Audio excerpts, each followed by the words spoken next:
It is a question that many of us have pondered throughout the ages. Is there a God? And if so, what does he look like? Well, the scientists at NASA are trying to help.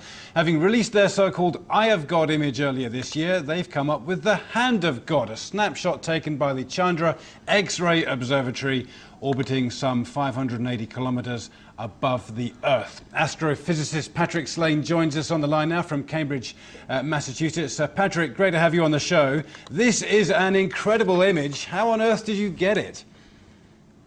Well, this is an observation that was taken with the Chandra X-ray Observatory. We point an X-ray camera at this part of the sky and collect the information that is produced from this object that's glowing in X-rays.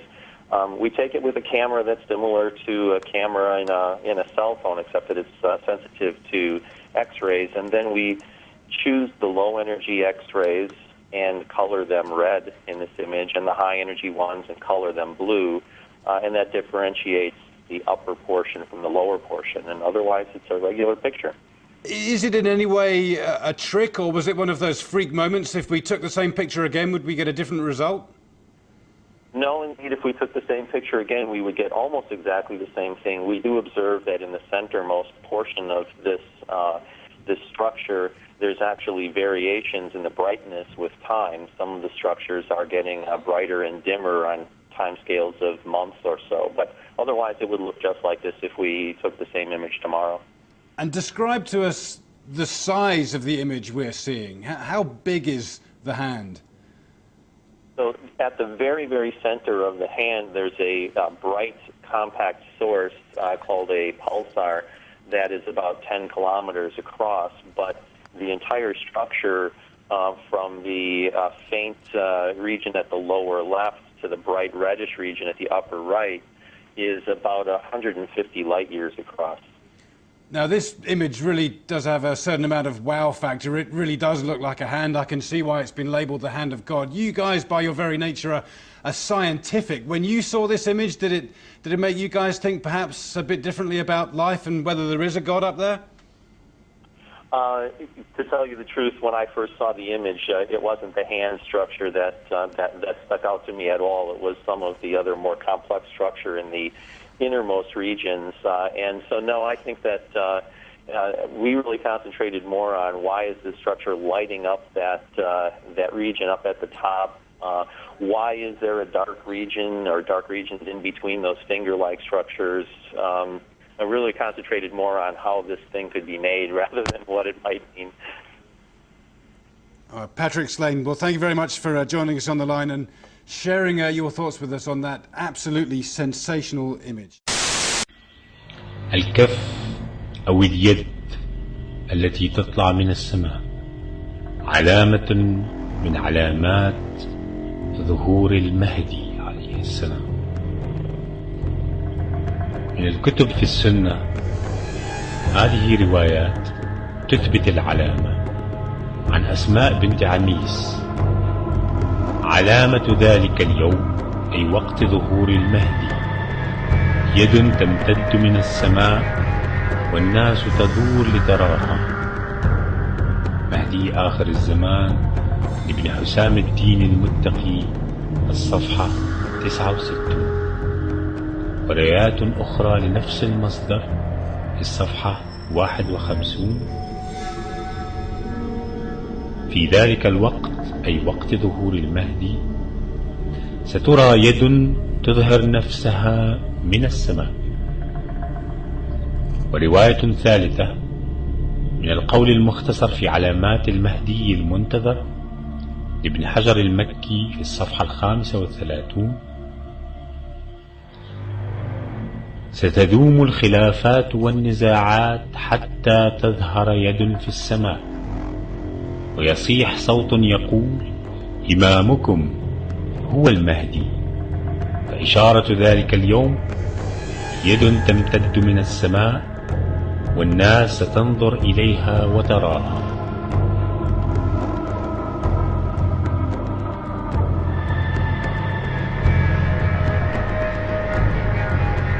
ومن كتب الشيعة جاء مثلا في الغيبة للنعماني في الصفحة 252 عن عبد الله بن سينان عن أبي عبد الله عليه السلام أنه قال: النداء من المحتوم، والسفياني من المحتوم، واليماني من المحتوم، وقتل النفس الزكية من المحتوم، وكف يطلع من السماء من المحتوم.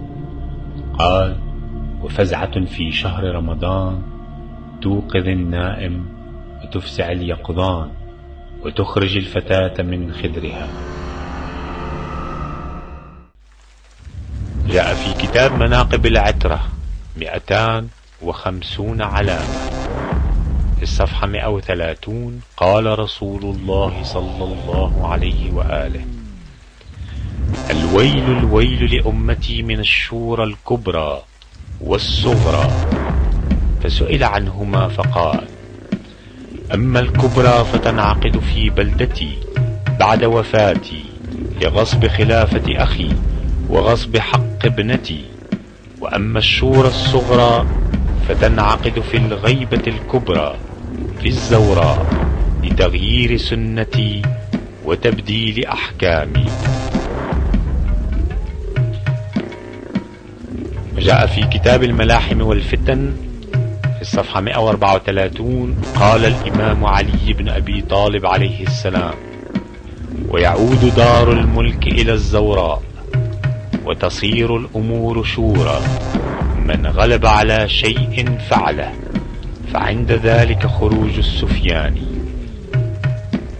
فيركب في الأرض 9 أشهر يسومهم سوء العذاب إلى أن يقول: ثم يخرج المهدي الهادي المهتدي الذي يأخذ الراية من يد عيسى بن مريم.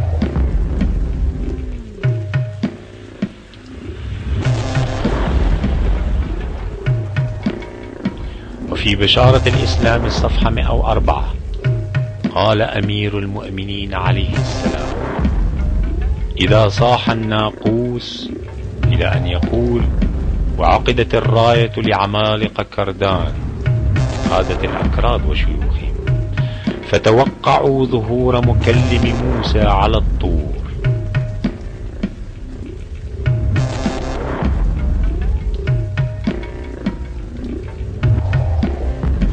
وذكر أيضا في خلاصة العلامات عن كتاب بيان الأئمة عليهم السلام الجزء الثالث الصفحة 513 بعض نظم العلماء الشعرية في العلامات، ومنها ما كتب الشيخ محي الدين في العلائم، وهذه طائفة منها.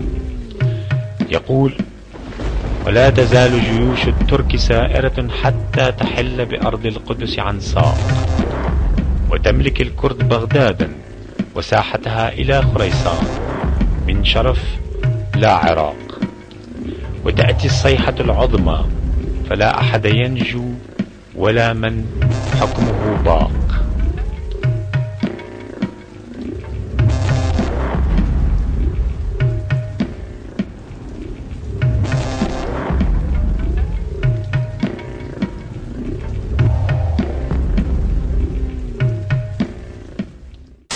والآن يوجد من الأخبار ما يكفي من أن أمريكا قد أسست منذ عدة سنوات، ربما 10 سنين، ما يسمى بقوات التدخل السريع تحسبا لظهور المهدي عليه السلام وليس لشيء آخر.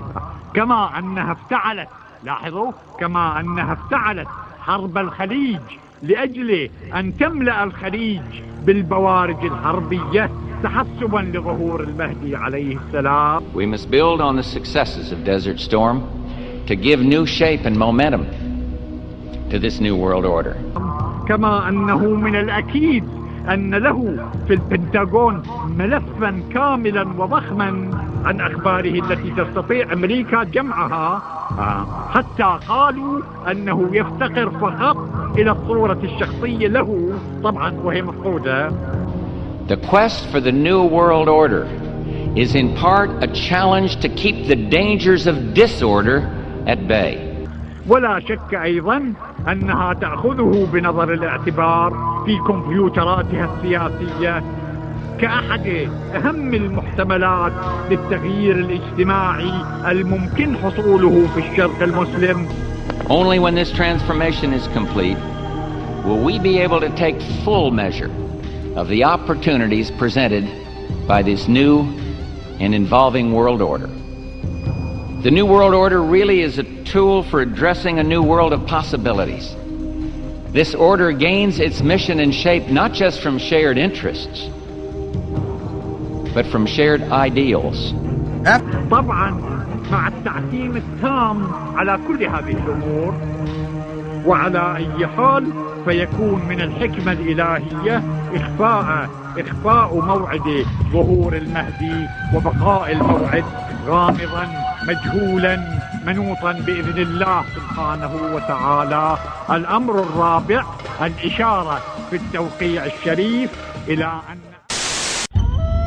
ما جاء في خطاب السيد الصدر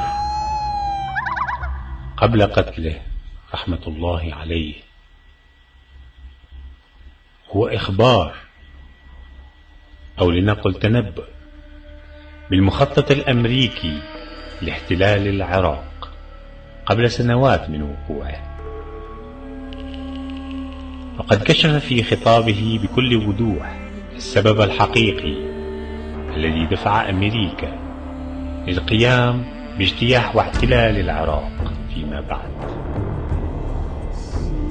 والسبب ليس هو تدمير أسلحة الدمار الشامل والأسلحة النووية، وليس أيضا نشر الديمقراطية في العراق أو الحرية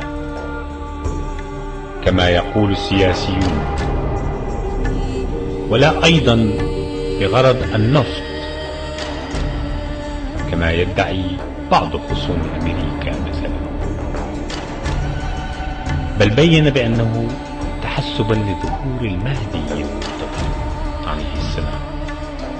وقال في خطابه أن أمريكا كانت تعرف بظهور الإمام عليه السلام ولديها معلومات أكيدة بهذا الخصوص محفوظة لديها في دوائر البنتاغون، فقط تفتقر إلى صورته. وهذه المعلومات جمعتها استخباراتها وكمبيوتراتها والوسائل التقنية المعلوماتية والاستخباراتية الأمريكية منذ سنين. ولهذا السبب أي لمحاربة المهدي يقول السيد الصدر: حشدت أمريكا جيوشها في الخليج وخططت لاحتلال العراق، وفعلا احتلت العراق استعدادا لمواجهة ومحاربة الإمام المهدي عليه السلام ومخططه لإقامة دولة العدل الإلهي التي ستفني حاكمية الناس والدجال الأكبر أمريكا والديمقراطية وتنصيب الناس للناس. وقد بين بوش في مواقف كثيرة أن حربه في العراق كانت بأمر الرب كما يزعم.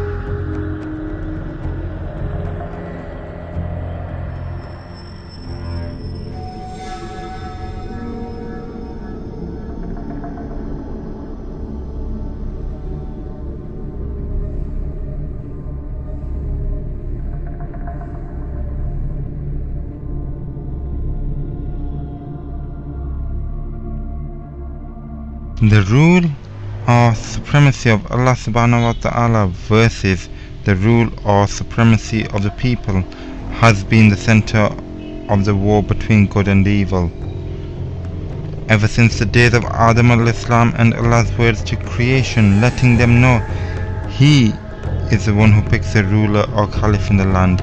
Satan has been working to implement the complete opposite, or the supremacy of people and people picking their own leaders and rulers in the land. That is why the religion of the Dajjal is democracy, or the complete disregard of the rule of the prophets in Islam. For with democracy one can do what thou wilt, as Alistair Crowley said, and one does not have to worry about the rules of the Lord Most High. Think about it. How many of the prophets chosen by Allah subhanahu wa ta'ala were elected by man? Has not the struggle always been with the fact that the people reject someone chosen or appointed by Allah?